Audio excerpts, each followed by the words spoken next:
औज़ुबिल्लाहिमिनश्शैतानिर्रजीम बिस्मिल्लाहिर्रहमानिर्रहीम। दोस्तों अस्सलाम वालेकुम, मेरा नाम उस्मान है और मैं आज आपको एक चीज़ बताऊंगा कि आपने एक्सेल के अंदर किस तरीके से अपनी एज को कैलकुलेट करना है। तो दोस्तों सबसे पहले मैं आपको एक्सक्यूज़ मी डेट के हवाले से एक बात बता दूं कि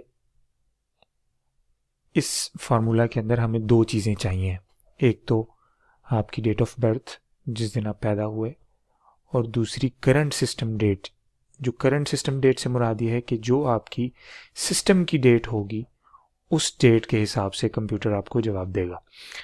आपने करना ये है कि आपकी सिस्टम की जो करंट डेट है उसके अंदर ये है कि पहले आपको डेट है, पहले आपका महीना है, फिर डेट है और फिर जो है वो ईयर होगा।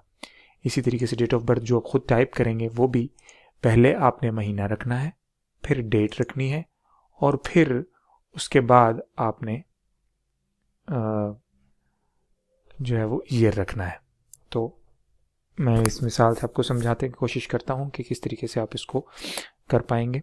तो डेट ऑफ बर्थ के अंदर सबसे पहले हमने यहाँ पे एक डेट डाल दी, डमी डाल लें आप, या जो आपकी मर्ज़ी है आप वो वाली डेट डाल लें। अपनी डेट डालना चाहते हैं वो डालें और उसके बाद करंट सिस्टम डेट आपने डालनी है आपकी, यानी कि जो कंप्यूटर की यहाँ कॉर्नर में जो डेट शो हो रही होती है उसके हिसाब से आप उस डेट को यहाँ पे एंटर कर लीजिए। ये डेट एंटर करने के बाद अब आपने अपनी डेट कैलकुलेट करनी है। तो यहाँ पे मैं आपको एक फार्मूला बताता हूँ। यहाँ पे आपने लिखना है सबसे पहले डेटेड इफ़ का एक फार्मूला है, डेटेड इफ़ आपने टाइप करने के बाद आपने ब्रैकेट ओपन किया। उसके बाद आपने जो डेट ऑफ बर्थ है उसको एक दफ़ा सिलेक्ट करना है। उसके बाद आपने कॉमा, फिर जो करंट सिस्टम डेट है आपने उसको सिलेक्ट किया, फिर कॉमा, और फिर आपने ये डबल कोट्स डाल के आपने वाई डालना है, वाई फॉर ईयर। आपने इसको डाला और उसके बाद आपने एंटर मारना है। तो यहाँ पे ये एज जो है वो ईयर्स में कैलकुलेट होके आ गई है। ईयर्स आ गए। अब आपने मंथ्स कैलकुलेट करने हैं तो यहाँ पे आप पहले इक्वल टू डालेंगे हर फार्मूला की शुरू में। डेटेड इफ़ वही फार्मूला, डेटेड इफ़ का फार्मूला डाला। अच्छा याद रखिएगा कि डेटेड इफ़ का जो फार्मूला है इसके अंदर इसका नीचे जो सेंटेक्स आता है वो नहीं आता हर फार्मूले के अंदर, एक्सेल में वो आता है, लेकिन डेटेड इफ़ चूँकि एक पायरेटेड फार्मूला है जिसकी वजह से इसके नीचे इसका सेंटेक्स नहीं आता। तो अब आपने दोबारा वही काम करना है कि यहाँ पे पहले आपने डेट ऑफ बर्थ उसको सिलेक्ट करना है, फिर आपने कॉमा और फिर उसके बाद करंट सिस्टम डेट ये डालनी है, फिर कॉमा और फिर आपने डबल कोट्स डाल के अब यहाँ पे आपने चूँकि ईयर्स कैलकुलेट कर लिए हैं लिहाजा यहाँ पे अब आप वाई फॉर ईयर और उसके बाद बच जाने वाले जो मंथ होंगे उसको आप डालेंगे। आपने वाई के साथ एम डाला और उसके बाद डबल कोट्स को क्लोज किया और ब्रैकेट क्लोज करने के बाद आपने एंटर मार दिया। तो ये आपके मंथ्स भी, यानी 60 साल और उसके बाद जितने महीने बचेंगे वो आपको बताएगा। अब बारी आती है डेज़ की। तो आपने इसी तरह उसके फार्मूले के लिए आपने इक्वल का निशान डाला।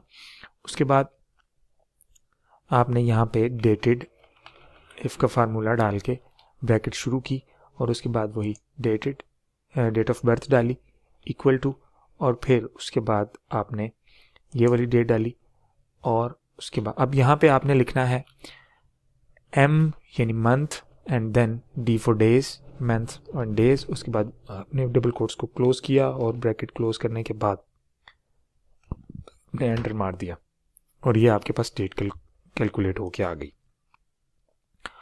अब अगर आप यहाँ पे कोई भी डेट चेंज करना चाहते हैं आप डेट चेंज करके देखिए। आप यहाँ पे 1993 डाल दें तो ये आपको बताएगा कि 22 साल उम्र है, 4 महीने और 16 दिन बनेंगे। तो दोस्तों ये थी मेरी आज की ट्यूटोरियल। आप इस फार्मूला को प्रैक्टिस कीजिए और बेहतर अंदाज से देखिए और इसको अप्लाई कीजिए, इंशाल्लाह आपको फ़ायदा होगा। और ये वीडियो मैंने पहला ट्यूटोरियल था मेरा, ये मैं आज आपके लिए तैयार कर रहा हूँ और मज़ीद ट्यूटोरियल्स के साथ मैं आपकी खिदमत में हाजिर होता जाऊँगा। और इजाज़त दीजिए, अल्लाह हाफ़िज़।